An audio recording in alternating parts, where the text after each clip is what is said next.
Shalom,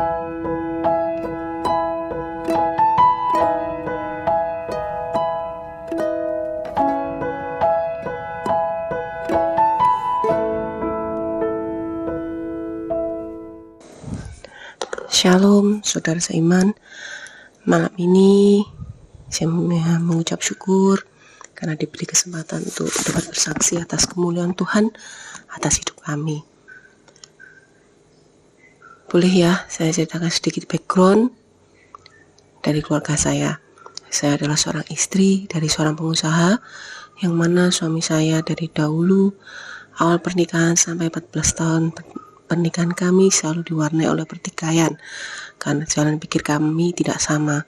Saya berpikir dalam usaha, pekerjaan, maupun apapun itu pelan-pelan saja. Kalau orang Jawa bilang tuh alon-alon asal kelakon.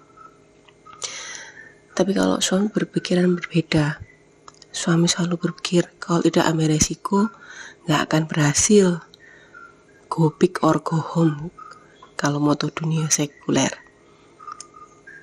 Ini awal dari semrawutnya keadaan ekonomi kami. Selama menikah, saya tidak tahu ternyata suami ini seorang pemakai narkoba. Yang saya tahu memang orangnya temperamen, emosian, kadang suka mukul. Namun juga tidak semuanya jelek. Ada kalanya kalau saya ingat mungkin saat dia sadar dan tidak pakai, orangnya itu care dengan anak-anak, lembut. Tapi seperti roller coaster, mengikuti kestabilan psikologinya. Kalau istilahnya itu toxic relationship. Singkat cerita, ini adalah kesalahan saya yang meskipun saya beragama Kristen, namun belum lahir baru, yang mana saya belum benar-benar mengerti firman Tuhan.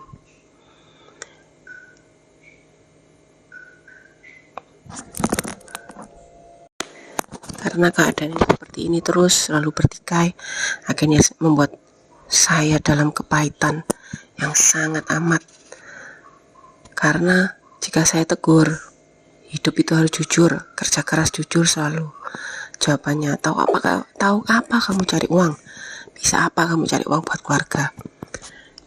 Kalau nggak tahu apa-apa, diam aja. Kamu itu bodoh. Kamu itu nggak tahu apa-apa. Kamu nggak bisa uang. Sering sekali kami cekcok, sering kali diancam, di-abuse secara verbal. Jika tidak memenuhi kemauannya, mungkin bisa saja saya dipukul. Pada waktu itu, saya takut, berkecil hati, terintimidasi oleh setan yang akhirnya merusak damai sejahtera rumah tangga kami. Akhirnya pada suatu waktu suami terkena teguran dari Tuhan. Kisah kami ini sama seperti dalam firman Tuhan dalam Yesaya 30 dan 31. Boleh ya saya kutip sedikit. Firman Tuhan berkata, celakalah anak-anak pemberontak. Demikianlah firman Tuhan yang melaksanakan suatu rancangan yang bukan daripadaku, yang memasuki suatu persekutuan yang bukan oleh dorongan rohku, sehingga dosa mereka bertambah-tambah. Jadi pada saat itu suami saya dengan segala kelakuannya membuat masalah karena keadaan bisnisnya yang merugi dan minus. Tapi menutupi semua itu, larilah kami ke Mesir, yang notabene adalah berharap kepada manusia, bukan malah mencari Tuhan, tapi mencari manusia. Akhirnya berkenalah kami dengan orang ini, suami dan seorang kenalan ini, yang mana beliau ada kenalan saya juga. Mereka menjalin bisnis. Namun ada sisi yang kami tidak tahu. Dalam berkenalan dengan beliau ini, seseorang ini, kami diperkenalkan dan diajak oleh mereka untuk percaya Feng Shui, Jiswa, Tarot, paranormal, dan lain-lain. Dan saya dan suami sangat jatuh dalam hal ini. Maka murkalah Tuhan. Suami yang pada dasarnya belum benar-benar bertobat, akhirnya jatuh lagi. Keadaan bisnisnya tidak karu-karuan lagi. karena dia terlalu percaya manusia, ditipu kanan kiri, akhirnya mengecewakan kenalan kami ini. Seperti persis pada firman Tuhan dalam Yesaya 30 ayat 12 dan 14. Sebab itu beginilah firman yang Maha Kudus Allah Israel, oleh karena kamu menolak firman ini dan mempercayakan diri kepada orang-orang pemeras dan yang berlaku serong dan bersandar kepadanya, maka sebab itu bagimu dosa ini akan seperti pecahan tembok yang jatuh, tersembul keluar pada tumpahnya tinggi, yang kehancurannya datang dengan tiba-tiba dalam sekejap mata. Semua itu terjadi, saudara-saudara, dalam kerjasama suami ini kacau balau. Saya hanya kenal dengan orang tersebut, namun tidak tahu menahu atas sebenarnya soal apa yang suami saya lakukan ini. Karena setiap kali saya tanya, suaminya bilang, sudah, kamu diam aja, nurut aja, jangan khawatir, tak atur semua jalan. Setiap saya ingatkan, selalu bilangnya, ya itu aja.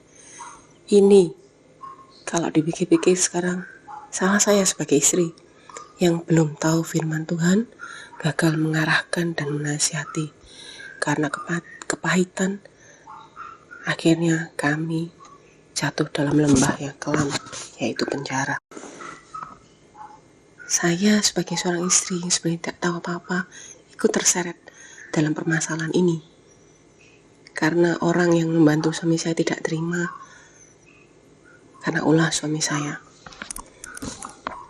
Sebelum masuk dalam penjara ini, saya sangat kepahitan dengan suami. Dalam hati saya mau menyalahkan Tuhan. Saya bicara sama Tuhan, Tuhan, hidupku ini sudah tak coba lurusin, tidak pernah aneh-aneh. Dapat suami kok yang aneh-aneh, kok sebegininya ya Tuhan. Saya dulu marah, dan saya dulu berikhtiar daripada hidup benar, kok begini. Ya sudah, lebih baik saya hidup seenaknya dewe. Kalau orang Surabaya bilang, dulu punya pikiran tak tinggal aja lah, anak bojoku hidup sendiri saja enak. Namun ternyata Tuhan tuh gak berkenan, saudara-saudara. Tuhan lebih sayang saya. Tuhan gak mau saya binasa. Akhirnya Tuhan juga tangkap saya. Tuhan juga taruh saya ke penjara untuk berbalik, mencari arahan Tuhan. Dalam penjara pun saya dicobai oleh suami saya. Dulu itu saya kadang sampai ngelus dada, sudah jatuh kok nggak tobat-tobat ya. Ternyata di sana, di dalam penjara pun dia masih pakai narkoba. Barang-barang di rumah dijual semuanya.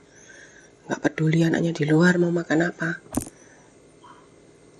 Semua barang di rumah dijual untuk kebutuhan dia selama di penjara.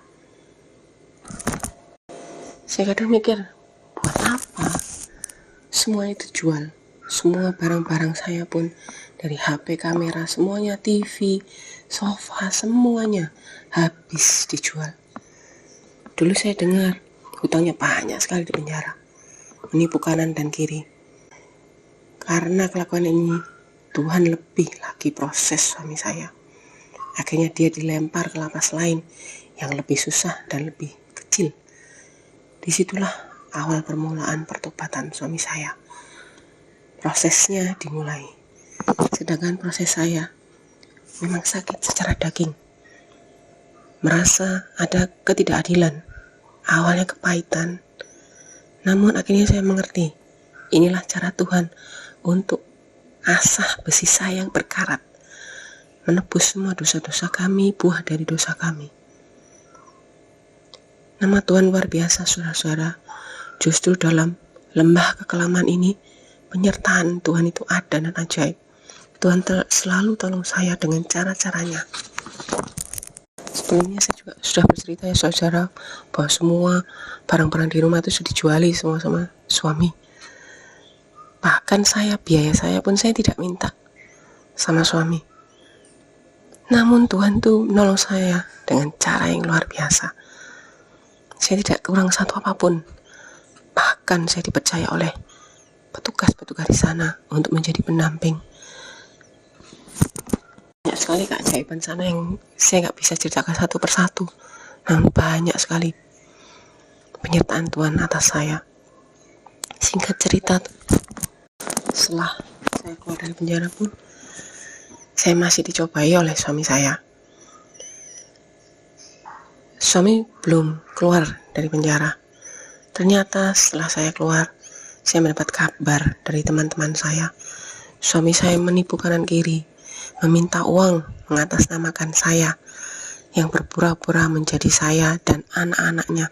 Bahkan kadang kalau saya menilik ke belakang, dia berbicara anak-anaknya sakit COVID. Itu ya sangat saya tidak bisa habis pikir. Saya menjelaskan ke semua teman-teman saya tidak pernah melakukan hal berhutang, dan semuanya teman-teman saya yang mengenal saya tahu itu, dan tahu kalau suami saya yang melakukan. Di sini saya sangat diuji dan diingatkan untuk mengampuni dan selalu mendoakan.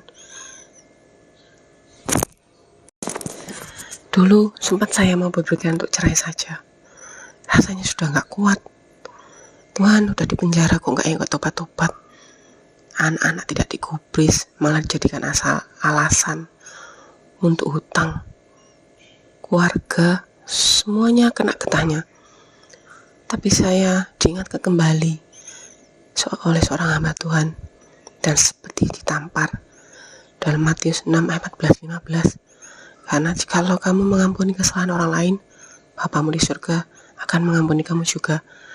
Tetapi jikalau kamu tidak mengampuni orang, Bapamu juga tidak akan mengampuni kesalahanmu. Saya dinasihati, bagaimana kamu mau melayani Tuhan sedangkan keluargamu belum kamu selamatkan. Setelah itu, saya memutuskan untuk menerima kembali suami saya. Dalam prosesnya tidak mudah, saudara-saudara.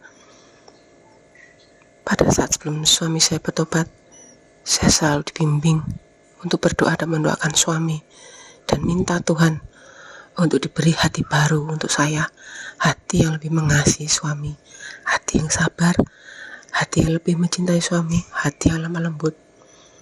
Dua peperangan rohani itu nyata, karena dalam dunia roh sebenarnya suami juga korban dari setan dan iblis. Sekarang suami saya sudah bertobat, saudara, berubah 180 derajat. Dari orang emosian sekarang menjadi sangat sabar, membantu saya dari hal-hal kecil, dari perhatian anak-anaknya penuh kasih, tidak arogan, tidak sombong, dan lepas dari jerat narkoba. Ini merupakan kasih karunia Tuhan. Rumah tangga saya dipulihkan. Walaupun kami tahu proses kami masih ada ke depan, kami tidak punya apa-apa sekarang, namun kami yakin sekarang kami punya Tuhan yang menjadi kepala kami. Jikalau ada Tuhan di pihak kami, maka siapa lawan kami? Dalam hidup kami masih ada Saul-Saul si pengolok, Yudas yang munafik, dan Goliat-Goliat yang mengintimidasi kami. Namun kami tidak gentar, karena kami percaya Tuhan menyertai, karena Tuhan gunung batu keselamatan kami.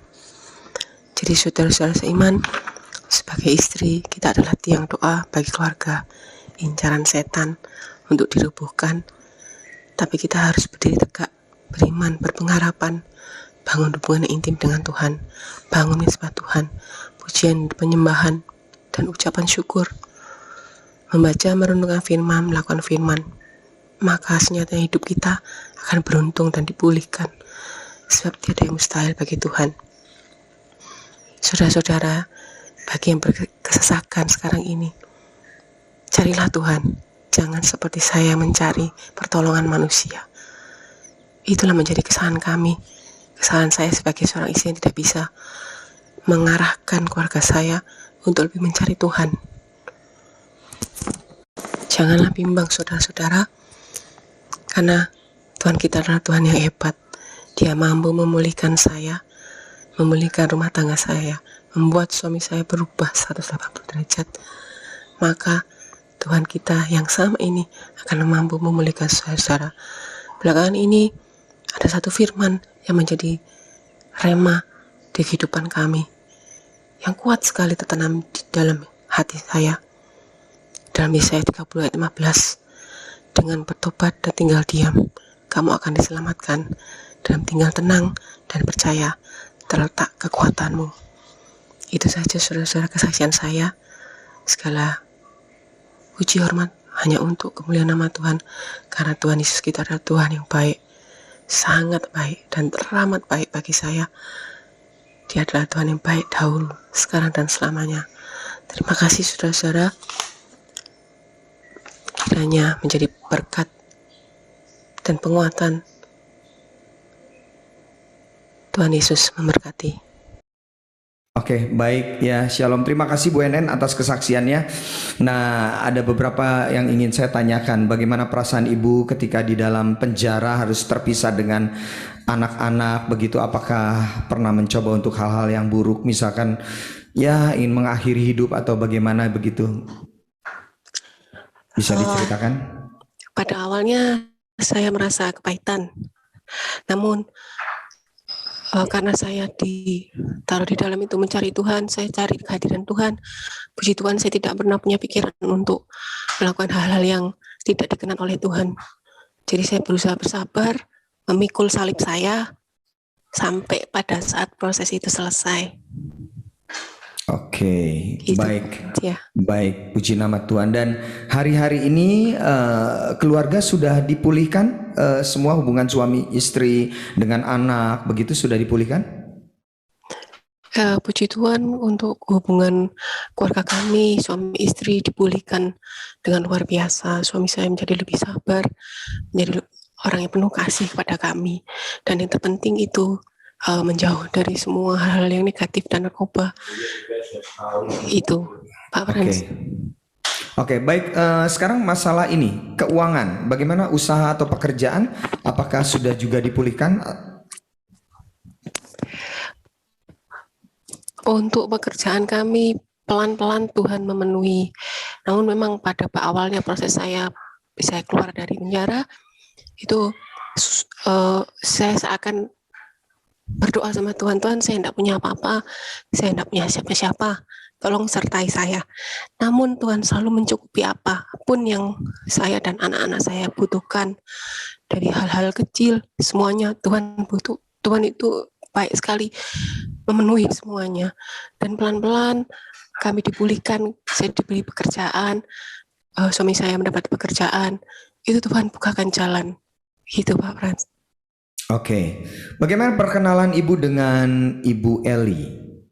Dan apakah sekarang juga berjemaat di Persekutuan Doa Victory?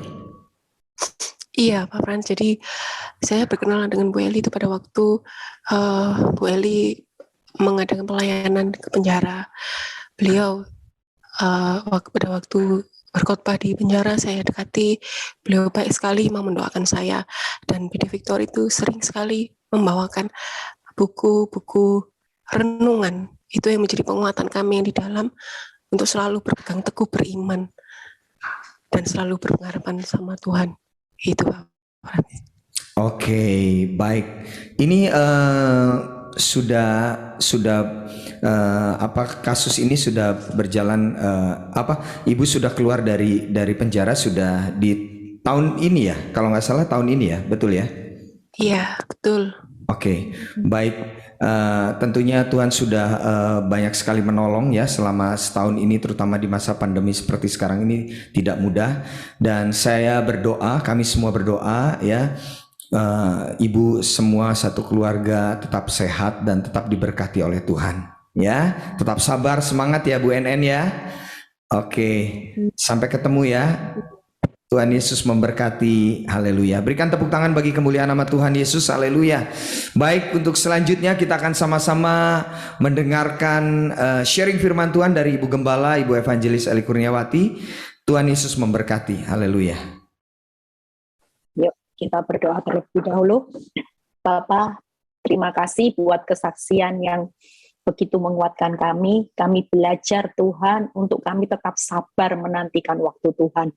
Walaupun Tuhan ada kenyataan yang begitu sangat pahit, tapi di balik hal yang pahit itu selalu ada kebahagiaan, ada satu kesuksesan yang Tuhan sudah sediakan buat setiap kami. Terima kasih Tuhan, kalau sebentar kami mau dengar sebagian firman-Mu, urapi bibir lidah hamba-Mu, biarlah semua kemuliaan itu kembali kepadamu. Terima kasih Bapa, di dalam nama Tuhan Yesus yang percaya berkata, amin. Shalom semuanya. Ya, suara saya terdengar jelas ya.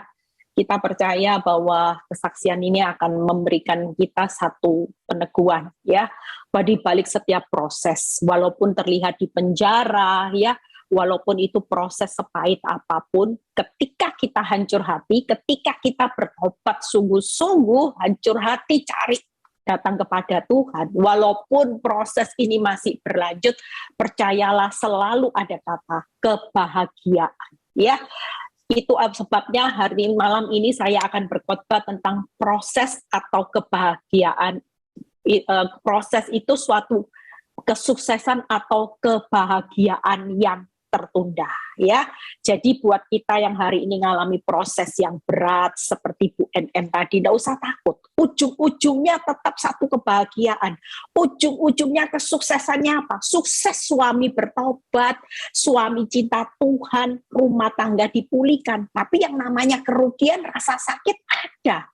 Tapi itu tidak akan mengubah keputusan Tuhan untuk mewujudkan rencana Tuhan yang besar. Tuhan tidak pernah salah dalam keputusannya. Tetapi buat saudara dan saya yang sering salah pengertian sama Tuhan, ya, Tuhan tidak pernah salah, tapi saudara dan saya sering salah pengertian. Tuhan, kenapa Tuhan kok tidak tambah baik, tambah parah. Kita selalu salah pengertian, tapi percayalah malam ini kita belajar sesuatu ya melalui firman Tuhan. Makanya ibu-ibu, bapak-bapak yang bergabung malam ini, tidak usah sedih. Setiap kali saya kalau ada orang konseling selalu saya bilang jangan sedih sudah.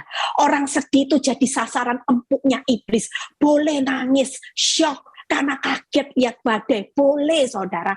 Tapi untuk selanjutnya saudara tidak perlu melanjutkan rasa sedih, apalagi depresi. Kenapa? Karena orang sedih itu akan jadi sasaran iblis yang berjalan berkeliling mengaum-ngaum. Kenapa iblis bisa senang dengan orang sedih? Jujur, kalau orang sedih selalu berpikiran saudara kalah enggak? Jujur, kalau saudara sedih, selalu saudara pikir saudara akan hancur. Itu orang sedih. Tapi kalau saudara mulai berpikir, Tuhan di pihakku, siapa lawanku? Kita punya mental pemenang.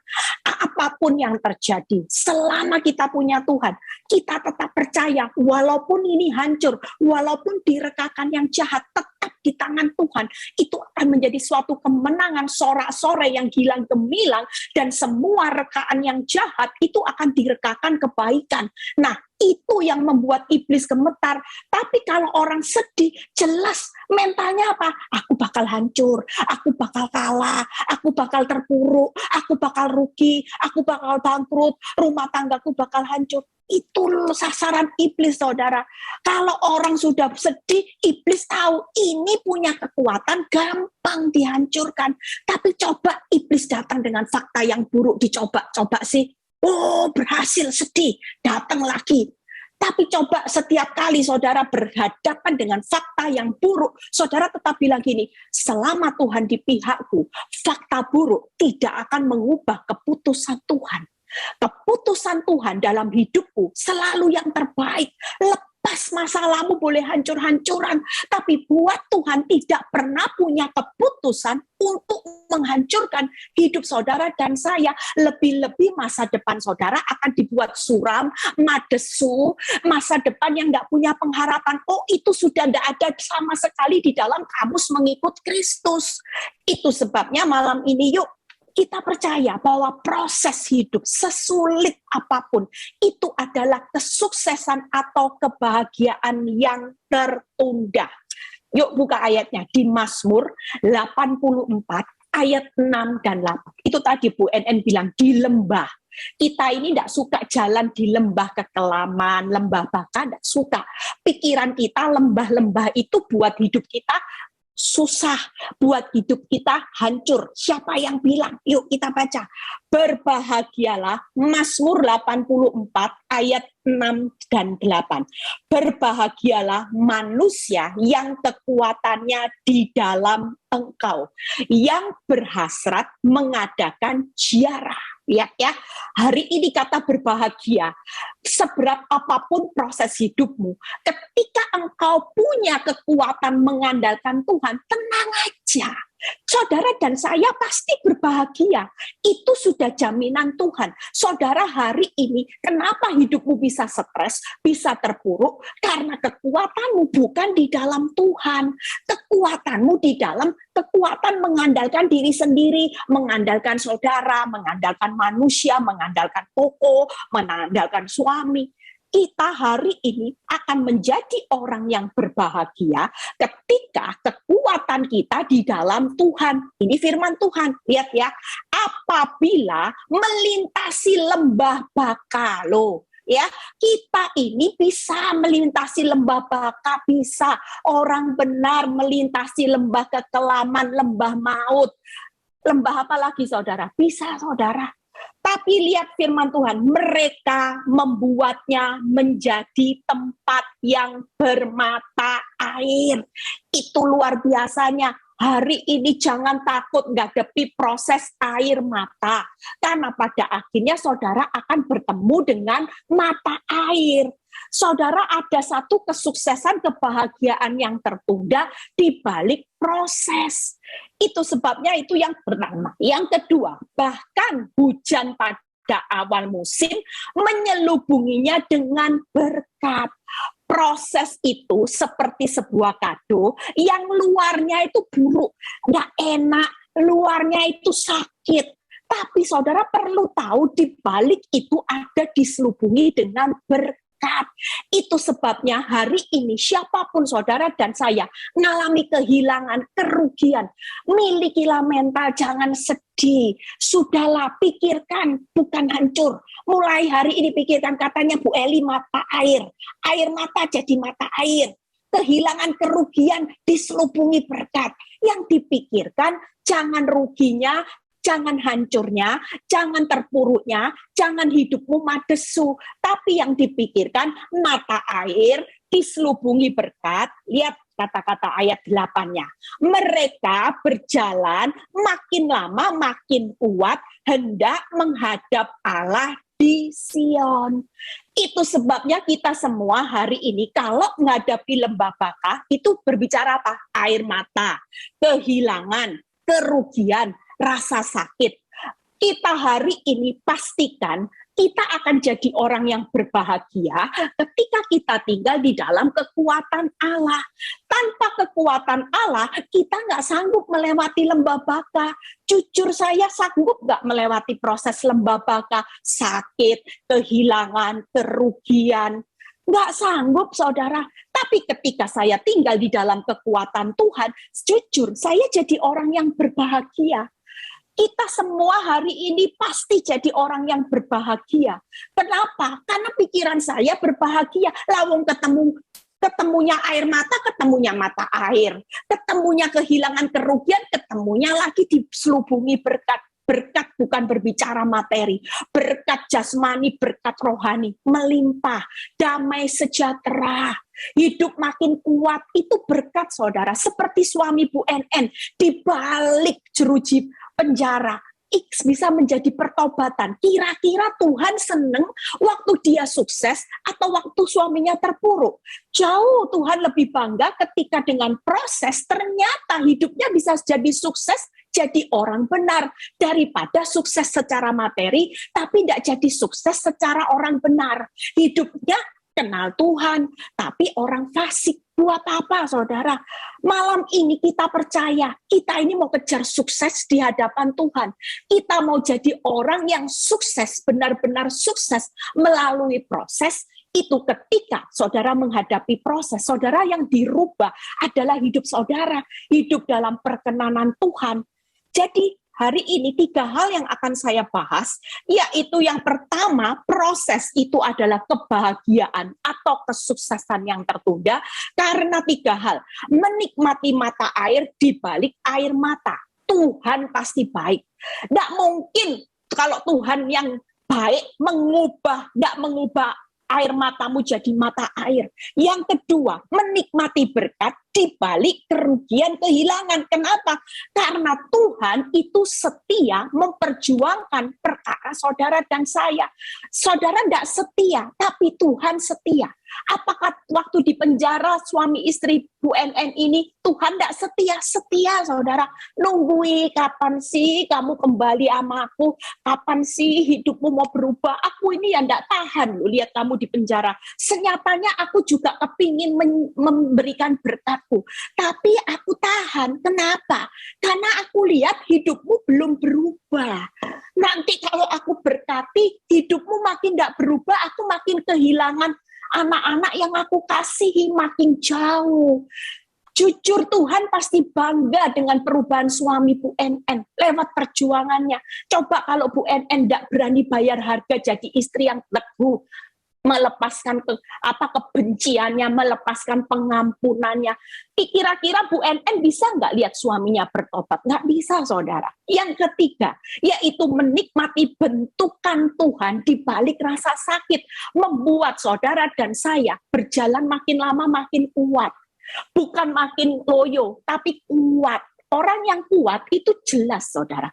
Tuhan itu selalu kepingin memberikan mata air hidup dalam kenyamanan, kebahagiaan, dan berkat. Tapi Tuhan terlebih dahulu ingin membuat saudara kuat dulu. Kalau tidak kuat, banyak orang ketika diberkati, tidak kuat hidupnya, malah hancur, saudara. Percayalah 3 hal hari ini. Yuk, bagaimana Tuhan yang baik, kalau berjalan makin lama, makin kuat, itu Tuhan itu sebagai tukang periuk yang membentuk bejana hidupmu. Jadi tidak usah komplain dengan bentukan Tuhan yang sakit hari ini. Saudara tidak bisa ngomong gini, Tuhan aku tidak mau dibentuk seperti ini. Tidak bisa, saudara. Hari-hari ini izinkan dia sebagai tukang periuk membentuk bejananya mau menjadi bentuk seperti apa, itu suka-suka dia. Tapi yang pasti kita punya tukang periuk yang terlalu baik, yang setia. Dia itu tidak pernah salah dengan bentukannya. Dia tahu jelas membawa saudara. Nanti kita lihat bagaimana saudara dan saya hari-hari ini dibentuk untuk menjadi perabot-perabotnya yang mulia. Bukan yang kurang mulia, apalagi yang tidak berguna sama sekali. Ya, yuk kita lihat kalau Tuhan yang baik, menikmati mata air, ya, di balik air mata. Itu bagaimana? Waktu saya memikirkan proses air mata saya ketika baca ayat Nahum ini, saya menjadi sadar, saudara. Nahum 1 ayat 7-8a. Ini ayat membuat pegangan hidup saya. Saya catat ayat ini, saudara. Yuk baca. Tuhan itu baik. Ya, waktu saya baca ini, saya waktu itu bercucuran air mata. Saya sedih. Saya lihat kenyataan itu, saya bilang, Tuhan itu baik apa enggak sih buat hidup saya. Tiba-tiba waktu saya baca firman, ada kata-kata ini, saudara. Kata ini saya baca, Tuhan itu, yuk kita baca. Nahum 1 ayat 7-8a. Tuhan itu baik. Baik, saudara. Walaupun ada proses yang hari ini masih belum selesai, bahkan makin buruk sekalipun, nggak usah sedih. Katakan supaya iblis gemetar, Tuhanku itu baik, kelewat baik. Justru proses ini akan membawa kebaikan karena memang Tuhan baik. Kalau dia baik, dia izinkan aku melewati lembah baka sekalipun, nggak mungkin semuanya hancur. Pasti mendatangkan kebaikan. Itu yang membangun stamina vitamin buat rohanimu. Di tengah masa sukar, saudara tidak akan jadi orang Kristen yang gampang mengasihi diri sendiri. Jalannya makin kuat. Walaupun kenyataannya hancur-hancuran. Kenapa? Karena yakin yang baik itu selalu berpihak pada saya, yaitu Tuhan yang baik. Lihat, Ia adalah tempat pengungsian pada waktu kesusahan. Susah, lembah baka. Saudara dan saya hari ini tinggallah di dalam kekuatan Tuhan yang baik. Hidupmu pasti berbahagia. Percayalah, kenapa engkau tidak bisa berbahagia? Karena saudara dan saya tidak tinggal di dalam tempat pengungsian Tuhan yang baik. Yang kedua, ya, ia mengenal orang-orang yang berlindung kepadanya. Itu sebabnya Tuhan yang baik itu tempat perlindungan saudara dan saya yang ada di dalam lembah baka. Yang ketiga, dan menyeberangkan mereka pada waktu banjir. Waktu ayat ini saya renungkan, saya cuma bilang gini, iya ya, lah kenapa kok saya susah? Tuhan itu baik. Tuhan tempat pengungsian, Tuhan tempat saya berlindung. Setelah ngungsi berlindung, diseberangkan dari banjir. Lah berarti hidupmu aman enggak, saudara? Kalau hari ini ada proses, itu berarti ujung-ujungnya keberhasilan atau kegagalan, kebahagiaan atau kesedihan, kesuksesan atau kegagalan, saudara. Pasti saudara akan bilang gini, ya jelas Bu Eli keberhasilan, ya jelas Bu Eli kebahagiaan. Lah kenapa? Ya ini alasannya, karena Tuhan yang baik, tempat saudara hari ini tinggallah dalam kekuatan Tuhan. Berlindung aja. Ngungsi sudah, tidak ada tempat yang lebih aman. Kalau saudara diam, tenang, percaya, Tuhan aku ngungsi di dalam perlindungan-Mu. Yakinlah, Dia pasti menyeberangkan saudara dan saya dari banjir masalah, sudah saudara. Banjir air matamu yang hari ini menimpa saudara dan saya, Dia pasti Tuhan yang baik akan melakukan bagiannya. Yaitu Dia hari ini akan melindungi saudara. Akan waktu saudara ngungsi, dipelihara, dijagai. Setelah dijagai, dilindungi. Setelah dilindungi nanti, nak ya, kalau kamu sudah menggenapi kehendak-Ku, tidak usah takut. Tak seberangkan, nak, tak seberangkan. Hari ini saudara ada di lembah baka, diseberangkan. Menjadi apa? Menjadi satu sorak-sore. Saudara akan menikmati padang rumput hijau. Air yang tenang, diseberangkan. Saudara dan saya tidak selamanya tinggal di dalam lembah baka, lembah kekelaman, lembah air mata, tidak selamanya. Suatu kali Tuhan punya waktu nyebrang. Kalau nyebrang itu keadaanmu berbalik. Dari masalah menjadi berkat. Dari air mata ketemu mata air. Diseberangkan dari orang fasik menjadi orang benar. Diseberangkan semuanya. Saudara dan saya ikut Kristus, jangan hanya yang mau diseberangkan air mata berkat, air mata air, yang masalah kerugian, kehilangan, ganti berkat lipat kayak Ayub Tuhan. Yang mau dikejar, yang diseberangkan cuman urusan materi, uang, kenyamanan. Sementara Tuhan punya target, ini loh nak, orang fasikmu, aku juga mau seberang jadi orang benar.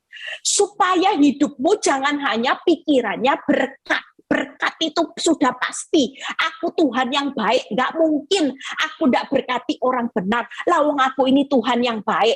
Lah pengharapanmu sama Tuhan yang baik, masa hasilnya nggak baik? Kan nggak mungkin, saudara.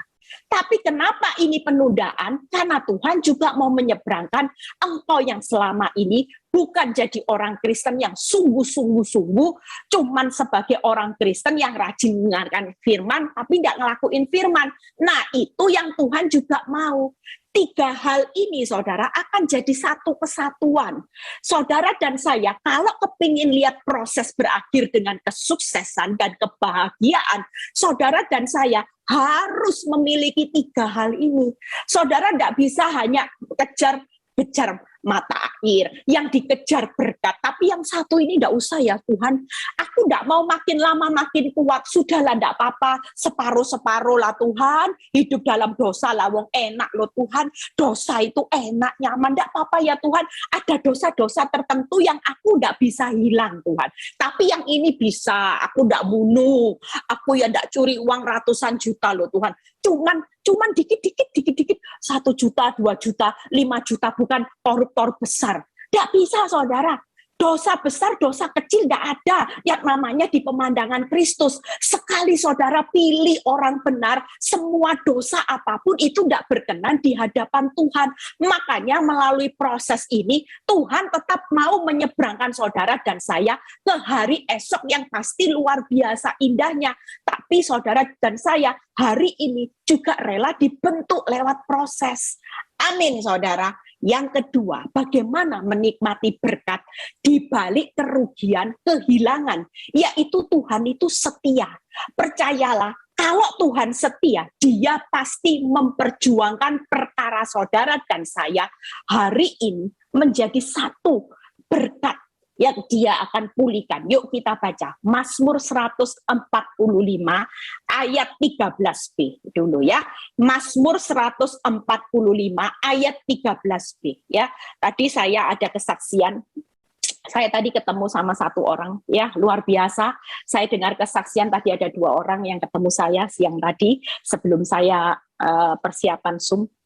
Dia bilang gini, Bu Eli, saya kenal ini jemaat Victory yang cukup lama ya. Kalau mau bersaksi saya welcome ya. Mungkin hari ini dia juga bergabung malam ini di Zoom. Dia bilang ini, Bu Eli, secara akal Ibu Eli ingatkan ya, beberapa tahun yang lalu Bu Eli, saya kalau mikir ya, untung saya punya komunitas yang benar. Dia bilang ketemu PD Victory ya, itu membuat dia kuat. Dan dia berkata secara akal, dia memikirkan hutang suaminya pada waktu itu. Dia batin gini, sampai mati aja nggak bakal bisa bayar hutang. Mau jual aset pun nggak bakal bisa bayar hutang suaminya. Aset mau dijual seluruhnya, itu nggak bakal bisa bayar hutang suaminya. Tapi ketika dia mengerti firman, dia belajar firman, ya saya juga nasihati kalau dia konseling, sudahlah hajar itu kenyataan. Engkau tidak perlu lihat kenyataan. Memang senyatanya kemampuanmu sudah tidak ada. Tapi kalau engkau angkat tangan, Tuhan yang akan turun tangan. Yang mampu bayar hutang suamimu nanti bukan kemampuanmu dan kemampuan suamimu, tapi akan Tuhan bantu, punya cara, banyak cara akan membantu membayar hutang-hutang suamimu. Singkat cerita, berjalannya waktu dan dia berkata hari ini Tuhan sanggup membayar hutang-hutang suaminya. Bahkan secara akal ya, kalau saudara tahu dijual aja itu tidak cukup bayar hutang, kira-kira bisa hidup enggak? Anaknya belum sekolah, belum lulus, tapi yang Tuhan pelihara dalam hidupnya, anaknya bisa sekolah di sekolah yang terkenal ya, di luar negeri loh saudara, dengan cara Tuhan selesai saudara, selesai, bahkan diterima di pekerjaan yang bonafit, bisa diterima kerja di perusahaan bonafit pada waktu dia sudah lulus sekolah.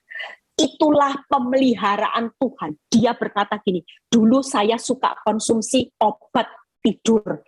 Kalau enggak konsumsi obat tidur, saya enggak bisa tidur. Karena mikir apa? Hutangnya ya apa bayarnya? Enggak bisa. 2 + 5 dibolak-balik, kemampuan saya cuma 7. Misalnya hutangnya 5.000 Bu Eli. Gimana caranya? Enggak bisa tidur, mikiri 5 + 7, 2 + 5, gimana bisa memenuhi 5.000? Enggak bisa saudara. Tapi di tangan Tuhan, ketika hidupnya hari itu dia berkata, Tuhan pulihkan ketika dia memiliki rasa tenang dan percaya. Ketika dia menjalani proses, dia ingat pesan saya, kesusahan sehari cukup sehari. Sudah kamu enggak usah stres, hari ini belum, besok ada harapan. Hari ini belum, besok ada harapan. Kira-kira kalau saudara punya motivasi, hari ini belum, besok aku percaya Tuhan itu seneng nggak di atas? Lihat imanmu itu seneng nggak? Dibandingkan kalau saudara lihat hari ini, waduh Tuhan nggak mungkin, besok tambah parah. Tuhan sudah Tuhan itu memang lemot. Tuhan nggak tahu kalau Tuhan besok nggak jawab. hutang saya, kebutuhan saya sudah tidak tahu gimana lagi. Dibandingkan dengan respon seperti itu, kira-kira yang lebih cepat Tuhan jawab yang mana, saudara? Jelas, yang hari ini berkata, Tuhan hari ini belum melihat, aku tetap berbahagia, aku tetap tinggal dalam kekuatan-Mu Tuhan, aku tetap percaya Tuhan, besok pasti ada harapan. Karena aku tahu, Engkau itu baik, aku itu ngungsi sama Tuhan, aku itu berlindung, Engkau pasti nyebrangkan aku kok Tuhan.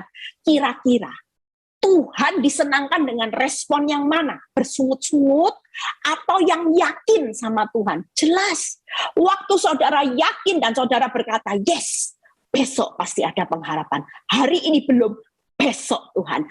Besok Tuhan, Engkau pasti menyeberangkan aku untuk melihat mata air, untuk melihat berkat di balik prosesku. Percayalah, Tuhan gak akan tahan saudara. Dia akan lihat, wih imannya luar biasa. Percayalah saudara, mulai dirubah gaya hidup saudara supaya iblis itu tidak ambil keuntungan atas hidupmu. Nangis, sedih, dicuri kekuatannya.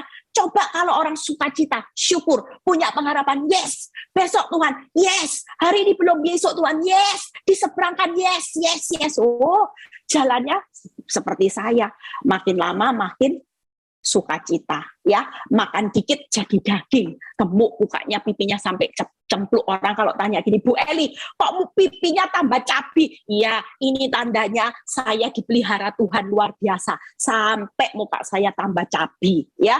Itu kenapa? Karena pemeliharaan Tuhan waktu saya ngungsi berlindung, Tuhan pelihara hidup saya luar biasa.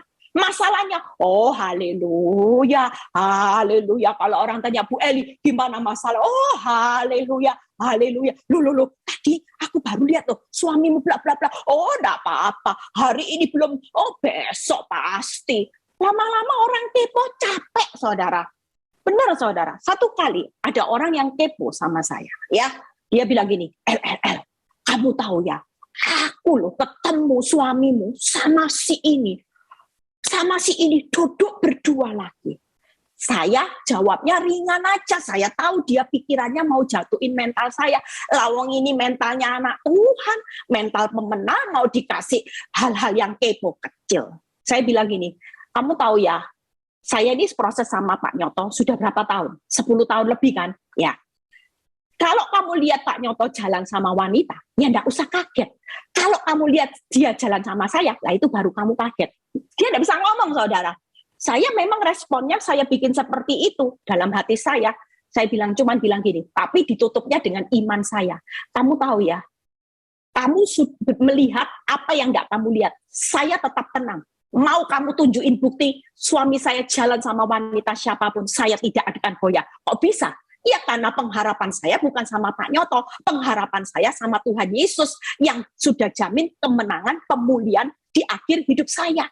Itu yang saya sudah lihat. Ngapain kamu mau bingung? Mau jalan sama siapa? Saya tidak pusing, saya tidak perlu tegur. Karena saya tahu bahwa di tangan Tuhan, Pak Nyoto pasti jadi hamba Tuhan. Pak Nyoto pasti jadi imam yang benar, suami yang benar, sesuai dengan iman saya. Dia tidak bisa ngomong apa-apa, saudara. Coba kalau saudara mulai tanggepin, aduh iya ya, seneng orang kepo. Begitu saya ngomong seperti itu, tidak bisa ngomong, diam. Oh, lawang orang dipanasi hati, malah berapi-api sukacita, mana bisa lihat saya panas hati, saudara. Amin. Yuk kita lihat ya. Tuhan, Mazmur 145 ayat 13b ya. Jadi ibu-ibu kalau ditunjuki orang kepo foto suamimu makan berdua sama cewek-cewek ya, jangan terpancing emosi ya. Katakan, enggak apa-apa, aku imani dia bukan makan sama perempuan siapa-siapa, tapi dua-dua nanti akan bertobat. Saya sudah imani mereka berdua yang makan sama suamiku lagi belajar Alkitab bersama-sama ya. Jadi jangan direspon seolah-olah saudara terpancing emosi. Iblis akan bertepuk tangan. Tapi kalau saudara tenang, jawabannya iblis itu memble, saudara. Loh, dikasih fakta kok ya. Saya harapan iblis supaya saudara emosi, ini malah enggak. Jawabannya tenang, malah jawabannya justru menangkal semua fakta buruk, dirubah kebaikan. Saya selalu berusaha, kalau iblis datang dengan fakta, saya tidak terima mentah-mentah, saudara. Saya selalu balikan. Ini bukan akhir dari segalanya. Hidupku ada di tangan Tuhan. Hidupku berharga di mata Tuhan. Aku tidak pusing dengan fakta. Jangan dipikir fakta bisa mengubah keputusan Tuhan. Mau fakta hancur-hancuran di tangan Tuhan, semuanya kecil. Membuat pemulihan rumah tanggaku kecil, keuanganku kecil. Bagi Tuhan segala sesuatunya, tidak ada yang mustahil kok. Buat apa saya mesti sedih? Kalau saudara bisa nangkal dengan iman yang teguh, percayalah, iblis pasti gemetar dan Tuhan akan melakukan perkara besar atas imanmu. Amin. Mazmur 145 ayat 13b. Tuhan setia dalam perkataannya dan penuh kasih setia dalam segala perbuatannya. Lihat Wahyu 22 ayat 20b. Ya, aku datang segera. Amin. Datanglah Tuhan Yesus. Percayalah hari ini, di balik keadaan hidupmu kehilangan kerugian, itu pasti diselubungi dengan berkat, saudara. Kita akan diseberangkan ketemu dengan berkat. Kenapa? Karena Tuhan setia memperjuangkan perkara saudara. Karena dia itu setia dalam perkataannya. Dia setia dalam perbuatannya. Dia setia untuk datang kembali menjemput saudara dan saya. Dibawa menikmati hidup kekal selama-lamanya. Jadi jangan sampai serius dengan masalah yang di dunia. Sudahlah, kita ini hari ini sabar menghadapi proses karena kita lagi setia menanti kedatangan Tuhan jemput saudara dan saya. Kita hari ini tenang karena ujung-ujungnya masalah itu pasti ketemu yang namanya pemulihan berkatnya Tuhan. Kenapa? Karena dia setia dengan perkataannya, dia setia dengan perbuatannya, dia setia untuk datang kembali menjemput saudara dan saya. Itu sebabnya jangan serius dengan masalah. Percayalah, kalau Tuhan bilang gini, nak, kalau pintumu sudah aku buka, maupun hutangmu tidak bisa kamu bayar, sampai mati katanya kamu tidak bisa bayar hutang. Kalau sudah waktuku, kamu itu takut apa? Kalau aku yang sudah membuka pintu, nak, tidak ada yang bisa menutup. Itu perkataanku. Tapi kalau aku tutup pintumu, kamu mau puasa 100 hari, kamu mau sogok dengan pelayananmu, kamu mau sogok dengan katam baca Alkitab 5 kali, kalau belum waktunya aku membuka pintu, ya enggak ada yang bisa membuka. Jadi buka pintu pemulihanmu itu tergantung dari aku. Tapi aku setia loh. Percayalah, kalau aku berkata perkataanku, aku menyertaimu sampai akhir zaman. Itu berarti masa pandemi ini akhir zaman disertai enggak? Kalau saudara yakin disertailah, kenapa saudara takut sama COVID? Kenapa saudara takut sama krisis dunia? Kan Tuhan setia dalam perkataannya. Sudah dibilang, nak, aku menyertai engkau sampai akhir zaman. Aku Allah yang Immanuel. Ya yakinilah perkataannya. Jangan yakin sama kenyataan, saudara. Kita akan kecewa. Yang kedua, yakin setia dengan perbuatannya. Kita percaya kalau Tuhan itu perbuatannya ajaib, perbuatannya itu hebat, perbuatannya itu dahsyat. Kira-kira hutangmu yang besar, ya, keadaan ekonomi krisis dunia ini, masa pandemi ini, kira-kira di tangan Tuhan, perbuatan Tuhan bisa enggak saudara dan saya melewati semua krisis-kritis di dunia ini? Pasti bisa, saudara. Nggak mungkin kalau ketemu perbuatan Tuhan yang hebat, ajaib. Mau hari ini menghadapi jalan di laut, saudara nggak bisa punya akal pikiran untuk membelah laut. Perbuatan tangannya pasti sanggup. Mau hari ini kehidupanmu seperti Lazarus yang sudah mati, tidak punya pengharapan, sudah bau busuk, percayalah, kalau dia setia dengan perbuatannya, dia juga setia Kalau dia setia untuk membangkitkan Lazarus yang sudah mati, mungkin keadaanmu dikatakan orang sudah mati sekarat ICU. Tapi percayalah, ketika Tuhan setia dalam perbuatannya, dia sanggup, saudara. Bawa saudara yang keluar dari ICU hari ini, ICU keluar, diseberangkan. Itu Tuhan yang setia. Amin. Jadi hari ini tidak usah takut, ya. Yang lagi menghadapi masalah hari ini tidak usah takut, tenang semuanya. Percayalah Tuhan ada di pihak saudara. Dia setia dalam perkataan, perbuatannya setia datang menjemput saudara dan saya. Ini yang dinanti-nantikan setiap orang. Coba kalau Tuhan sudah naik, Tuhan marah sama manusia, tidak mau turun ke dunia, kita ini jadi apa, saudara? Bersyukur, saudara. Yuk, yang terakhir, ya. Menikmati bentukan Tuhan, berjalan makin lama makin kuat. Yuk, Frans siap ya. Yesaya 26 ayat 9, 10 dan 16 ya. Yesaya 26 ayat 9, 10 dan 16. Kita ini akan diseberangkan, saudara. Yuk, kita mau diseberangkan sama Tuhan dari orang fasik kepada orang benar, makanya dia bentuk saudara dan saya hari ini. Yuk kita baca. Dengan segenap jiwa, aku merindukan engkau pada waktu malam. Juga dengan sepenuh hati aku mencari engkau pada waktu pagi, sebab apabila engkau datang menghakimi bumi, maka penduduk dunia akan belajar apa yang benar. Seandainya, saudara lihat, orang fasik dikasihani, ia tidak akan belajar apa yang benar, ia akan berbuat curang di negeri di mana hukum berlaku, dan tidak akan melihat kemuliaan Tuhan. Ya Tuhan, dalam kesesakan, dalam proses lembah baka, dalam kesesakan, saudara dan saya ngucap syukur kalau ada proses, terima kasih, supaya di dalam kesesakan, saudara lihat ya, mereka mencari engkau ketika hajaranmu menimpa mereka, mereka mengeluh di dalam doa. Lihat 3 hal, bagaimana hari ini saudara akan menikmati bentukan Tuhan. Yang pertama, belajar apa yang benar. Jujur, waktu saudara jadi orang fasik, saudara hanya setia jadi pendengar firman, saudara tidak jadi pelaku firman. Tuhan itu tidak puas. Makanya proses itu adalah kesuksesan, kebahagiaan yang tertunda. Supaya apa? Supaya saudara dan saya belajar apa yang benar, dan saudara dan saya tidak kompromi dengan dosa. Yang kedua, supaya saudara dan saya melihat kemuliaan Tuhan.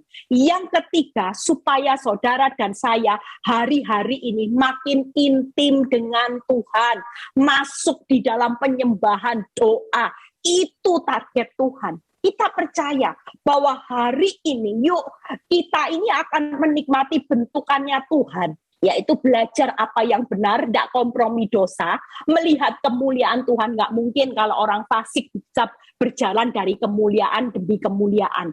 Saudara akan berjalan dari kemuliaan demi kemuliaan ketika saudara dan saya jadi orang benar. Dan saudara akan makin intim kalau hidupmu sudah, hatimu benar, cara pikirmu tentang Tuhan dengan benar. Percayalah ya, di 2 Timotius 2, tidak usah dibuka, 20 ayat 21, yang berkata ya, dalam rumah yang besar bukan hanya terdapat perabot dari emas dan perak, melainkan juga dari kayu dan tanah. Yang pertama dipakai untuk maksud yang mulia, yang terakhir untuk maksud yang kurang mulia. Hari ini ngelewati proses. Saudara jangan mau puas hanya untuk perabot yang kurang mulia. Saya hari ini ketika mengerti firman, saya bilang gini, Tuhan, kalau aku pulang ke rumah Bapak, aku mau dipilih jadi perabot yang mulia, yang terbuat dari emas dan perak. Karena ketika aku jalani proses, aku punya hati yang sungguh-sungguh kepada Tuhan. Aku mau dibentuk aku tidak mau ngeraskan hati Tuhan. Biar semua yang buruk-buruk sampah aku mau dibongkar. Aku tidak fokus dengan masalah. Masalahku boleh berlanjut, tapi aku tahu Engkau punya rencana untuk membentuk aku menjadi satu perabot untuk tujuan yang mulia. Jangan puas kalau nanti pulang dibedakan. Oh, Bu Eli untuk yang mulia, yang saudara cuman untuk tujuan yang kurang mulia. Ada lagi yang paling parah, yaitu tidak dipakai sama sekali. Artinya dibuang ke api neraka. Saudara dan saya, pilihan ada di tangan saudara. Saya sudah selesai. Ya, 3 hal ini yang akan membuat saudara hari ini kuat menghadapi proses. Seperti Bu NN, dihantam badai, dia tetap mau bayar harga. Percayalah ada kebahagiaan. Saudara pasti menikmati mata air, diselubungi dengan berkat. Saudara dan saya akan menikmati bentukan Tuhan malam ini. Yuk, kita mau quote-nya dibaca sama-sama ya. Bagian saudara cuma beriman, berharap, berdoa. Quote-nya dibaca sama-sama, setelah itu kita mau berdoa ya. Banyak orang ya, yuk kita baca sama-sama. Banyak orang tidak mampu menjalani tempat yang bermata air dan diberkati jika kehidupan rohaninya belum makin kuat. Jadi saudara itu mau diberkati, mau dicurahkan, ditaruh di tempat yang penuh mata air. Yang jadi pertanyaannya, kalau itu terjadi, kalau saudara belum makin kuat, itu tidak akan membuat saudara hari itu makin intim. Justru berkat mata air, kenyamanan, kenikmatan zona nyaman, itu buat saudara makin jauh. Kalau rohanimu tidak makin kuat. Makanya hari ini 3 ini jadi satu kesatuan saudara. Tuhan lagi mengupgrade hidupmu supaya nanti kalau diselubungi berkat, diketemukan, ditaruh di zona nyaman, kebahagiaan, ketemu mata air. Seperti Ayub, dia bisa menikmati kebahagiaan, tapi rohaninya dia tetap cinta Tuhan. Ada berapa banyak orang justru karena kenyamanan berkat dari orang yang sungguh-sungguh mengawali dengan roh, mengakhiri dengan daging. Maukah saudara dan saya hari ini hiduplah terus mengakhiri dengan roh.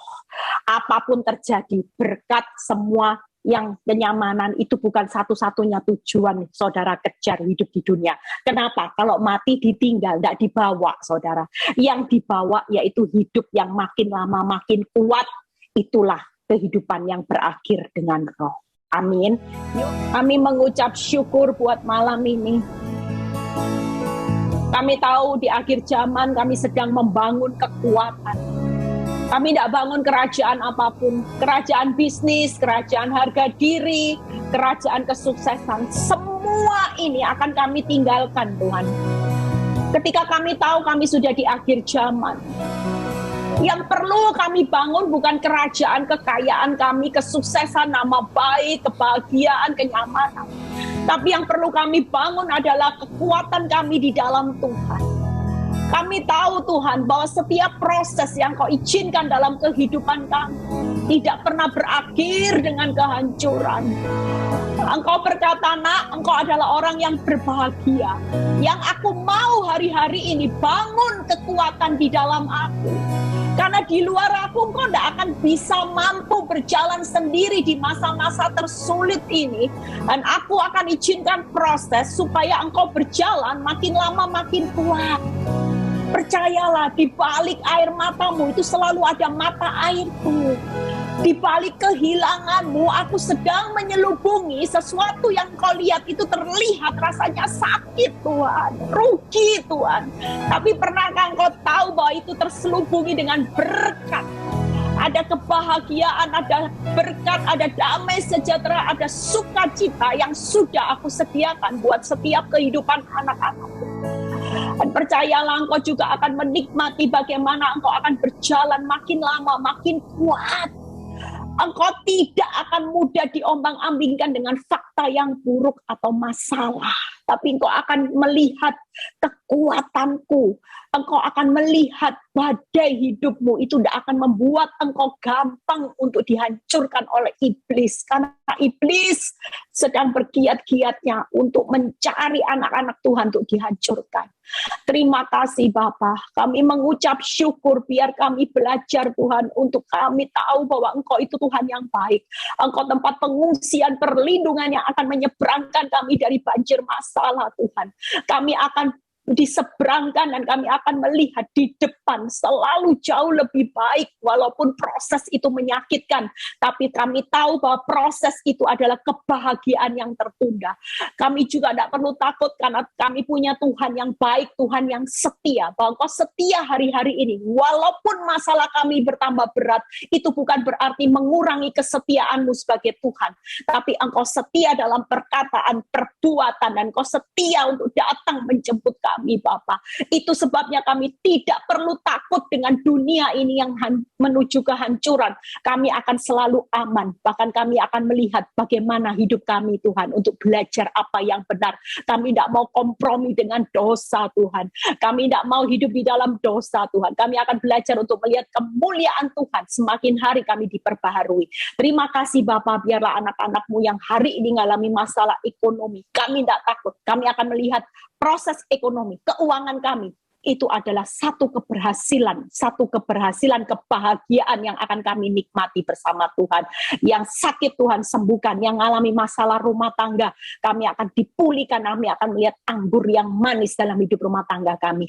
Berkati yang mau jual aset, Tuhan juga berkati yang sudah melayani malam ini, jeripaya mereka tidak pernah sia-sia. Baik Bu NN yang masih dalam proses juga Tuhan setelah dia keluar dari penjara.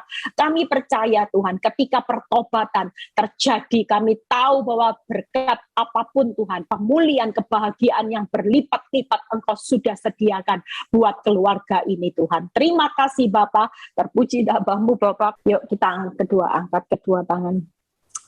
Terima kasih Bapa buat malam ini. Kami percaya kekuatan Tuhan terus mengalir buat setiap anak-anak-Mu. Kalau kami sebentar mau berpisah satu dengan yang lain, biar kami terima damai sejahtera Allah Bapa, Putra, Roh Kudus, berkat Abraham, Ishak, Yakub menyertai saudara dan saya mulai saat ini sampai Maranatha Tuhan Yesus datang kedua kali. Yang diberkati dan percaya berkata amin. God bless. Amin. Puji nama Tuhan.